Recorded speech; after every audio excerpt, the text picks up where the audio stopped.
नमस्कार students corner या YouTube चॅनलवर सर्वांचं हार्दिक स्वागत। MST BEd CET संदर्भात प्रॉपर माहिती आपल्या चॅनलवरती दिली जाते। साधारणतः 20 तारखेनंतर BEd CETचे जे हॉल तिकीट आहेत विद्यार्थ्यांना त्यांच्या लॉग इनमध्ये उपलब्ध होतील। तर एक नवीन मेसेज सध्या सोशल मीडियावरती व्हायरल होत आहे की NCET ही नॅशनल स्तरावरती म्हणजे संपूर्ण देशभरामध्ये जी परीक्षा घेतली जाते तर ही परीक्षा BEd कॅन्डिडेट ज्यांना करायचे आहे BEd तर अशांना देणं कंपल्सरी आहे। तर अशा प्रकारचे मेसेज अनेक कॅन्डिडेट आपल्याला पाठवत आहेत, विचारत आहेत। तर या संदर्भात आपण प्रॉपर माहिती घेणार आहोत। अनेक विद्यार्थ्यांना सांगू इच्छितो की मागील वर्षापासून MST CET अंतर्गत यापूर्वी म्हणजे मागील वर्षाच्या पूर्वी सर्व प्रकारचे BEd याच्यामध्ये 4 वर्षाचा इंटिग्रेटेड कोर्स असेल, 3 वर्षाचा 4 वर्षाचा इंटिग्रेटेड कोर्स 4 वर्षाचा इंटिग्रेटेड कोर्स असेल, 2 वर्षाचा आता चालू BEd आहे ते असेल तर सर्व महाराष्ट्र CET सेल मार्फत घेतलं जात होतं। पण मागील वर्षामध्ये याच्यामध्ये बदल करण्यात आला असून 4 वर्षाचा जो BEd अभ्यासक्रम आहे तो NCET जी नॅशनल स्तरावरती जी परीक्षा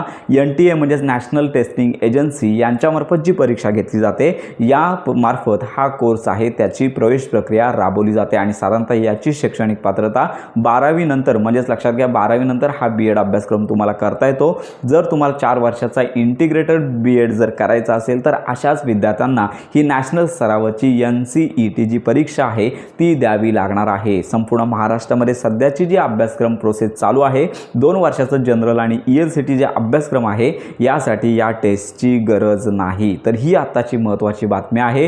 त्यामुळे अशा प्रकारचे सोशल मीडियावरती अनेक व्हिडिओज जरी आले तरी त्यांच्याकडे इग्नोर करायचं आहे, दुर्लक्ष करायचं आहे। आपण या संदर्भात माहिती देतच आहोत। त्यामुळे अनेक विद्यार्थी आहेत की ज्यांना महाराष्ट्रामध्ये BEd करायचं असेल तर त्यांना महाराष्ट्रामध्ये 2 वर्षाचं जर BEd करायचं असेल तर जनरल BEd CET आणि MST CET अंतर्गत घेतली जाणारी ELCT ही CET देणं कंपल्सरी आहे। जर CET दिली नाही तर मात्र तुम्हाला महाराष्ट्रामध्ये 2 वर्षाचं BEd करता येत नाही। तर ही आताची सद्यस्थिती आहे। त्यामुळे लक्षात घ्या BEd CET संदर्भात प्रॉपर माहिती आपल्या चॅनलवरती दिलीच जाते। तुम्हाला जर काही या संदर्भात शंका असतील तर आपल्या व्हिडिओच्या कमेंट बॉक्समध्ये नक्की कळवा। BEd CET तसेच CET संदर्भात प्रॉपर माहितीसाठी आपल्या स्टुडंट्स कॉर्नर या यूट्यूब चॅनलच्या कनेक्टमध्ये राहा।